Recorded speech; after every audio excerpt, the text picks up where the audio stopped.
Kita lanjut ke nomor 18. Anda telah menyelesaikan semua tugas pekerjaan yang diberikan kepada Anda dan sekarang Anda memiliki 1 jam tersisa sebelum akhir hari kerja. Jadi mungkin jam 3 lah selesai kerja. Bagaimana Anda akan memanfaatkan waktu tersebut dengan baik? A. Langsung meninggalkan kantor lebih awal dan mengambil cuti sisa waktu. Atau B. Membuka media sosial atau situs berita online untuk mengisi waktu. Atau C. Menggunakan waktu tersebut untuk merencanakan tugas-tugas esok hari. Atau D. Mengerjakan pekerjaan lain yang masih cukup lama tenggat waktunya. Atau E. Menghabiskan waktu dengan berbicara santai dengan rekan kerja tentang berita terbaru atau hobi. Yang jelas bukan E ya. Atau A. Karena kalau A dan Anda adalah PNS pusat, itu nggak dapat uang makan, teman-teman. Walaupun 1 detik. Jadi A dan E itu coret. B, ya walaupun ada produktif-produktifnya lah, tapi ya nggak masuk juga ya. Nah, kemungkinan antara C atau D, yang 5 dan 4. Nah, kita akan lihat, apakah kita akan menggunakan waktu tersebut untuk merencanakan tugas-tugas esok hari, atau D, mengerjakan pekerjaan lain yang masih cukup lama tenggat waktunya. Jadi kalau ada, ini analisis sedikit saja ya, kalau tugas-tugas esok hari, kalau Anda bukan bagian pimpinan, maka by demand kerjaannya. Jadi nggak ada perencanaan khusus. Jadi nggak perencanaan ini bukan harian gitu. Sementara yang jadi C itu agak kurang. Nah, kita lihat D. Ya, sebenarnya jawabannya ini D. Mengerjakan pekerjaan lain yang masih cukup lama tenggat waktunya. Mengapa D? Karena kalau kita bilang ada tenggat waktu, ya, masih lama, berarti itu sudah ditugaskan kepada Anda, kepada teman-teman. Jadi pekerjaan itu sudah ditugaskan. Maka kalau ada waktu 1 jam untuk pekerjaan yang hari itu misalkan, tapi di sini ada kemudian pekerjaan lain, maka ya itu akan membantu sekali waktu yang tersisa itu. Ya. Tapi ya itu 4 dan 5. Ya, kalau ada soal-soal yang distraktornya nggak sudah selesai, yang 3 soal lain, tapi yang tersisa itu 4 dan 5, nah biasanya akan lebih mudah. Dan silakan saja pilih. Jangan malah kemudian pindah lagi ke yang lain. Nggak apa-apa. Ya, karena nanti Anda bisa ngatasinya di 5 poin-poin 5 yang lain. Gitu ya. Oke, kita nomor 19, karena udah mau jam 9, biar ada diskusi sedikit nanti.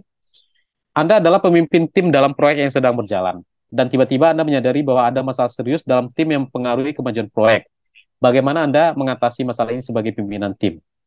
Jadi ada kondisi Anda sebagai pimpinan tim, ada masalah serius dalam tim, dan itu mempengaruhi kemajuan proyek. Apa yang akan dilakukan? A. Mengabaikan masalah tersebut dan berharap bahwa tim akan menyelesaikannya sendiri. B. Menyalahkan anggota tim yang terlibat dalam masalah tersebut dan mengambil tindakan tegas kepada mereka. C. Berkonsultasi dan meminta bantuan dari atasan Anda. D. Kembali mengadakan pertemuan tim secara darurat. Atau E. Mengundurkan diri. Nah, ini kelihatan ya. Sudah mulai kelihatan. Saya rasa tuh makin banyak latihan itu teman-teman akan melihat lebih gampang gitu. Terutama tuh pilihan 5 dan 4. Oke, jawabannya adalah D. Jadi mengadakan pertemuan rutin. Yang harus dihindari itu, ini apa ini? Ini saya nggak ngerti nih cara ngilanginnya. Coach Saka masih ada nggak? Halo Coach, Ya, ini itu ada di yang close screen, di close, ada. udah dihapus sama yang nyoret. Oke, baik. Terima kasih. Nah, yang D itu D ya, kembali mengadakan pertemuan tim secara apa istilahnya darurat gitu, untuk mendiskusikan. Ya. Jadi nggak boleh diabaikan, nggak boleh disalahkan. Berkonsultasi boleh kepada atasan, tapi ini nggak cocok ya, atau nggak mungkin juga mengundurkan diri. Jadi jawabannya D. Oke, nomor 20. Anda seorang peneliti dan telah merencanakan perjalanan dinas penting untuk riset Anda. Namun istri Anda tidak setuju dengan ide pergi jauh dari rumah untuk waktu yang lama karena ia merasa perjalanan tersebut akan mengganggu kehidupan keluarga Anda. Bagaimana Anda mengatasi konflik ini? Apakah A tetap menjalankan perjalanan dinas karena merupakan prioritas utama? Atau B menjelaskan ulang dengan lebih rinci kepada istri Anda tentang pentingnya perjalanan dinas ini? Atau C membatalkan perjalanan dinas dan mencari alternatif? Atau D meminta bantuan keluarga besar untuk meyakinkan istri Anda? Atau E mengajak istri untuk perjalanan dinas? Kalau yang banyak dilakukan itu yang E ya teman-teman ya. Jadi diajak ya akhirnya daripada Ini nggak apa-apa lah, keluar tiket, ya, keluar tiket pesawat.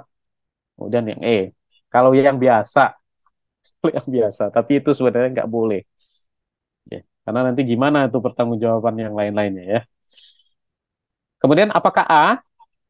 Nah ini eh, bisa-bisa aja, cuman dalam praktiknya juga eh, kanan kiri atas bawah itu di dalam SN diperhitungkan. Misalkan sakit atau ada gugatan segala macam itu tetap ini. B ya ini perlu kita ini pertahankan. Yang C ini nggak sesuai, nggak strategis.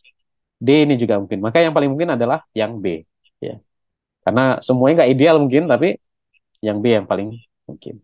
Jadi mementingkan perjalanan dinas karena sudah keluar SPPD, sudah keluar surat tugas, presensi sudah dipersiapkan dinas gitu ya, nggak mungkin untuk dibatalkan.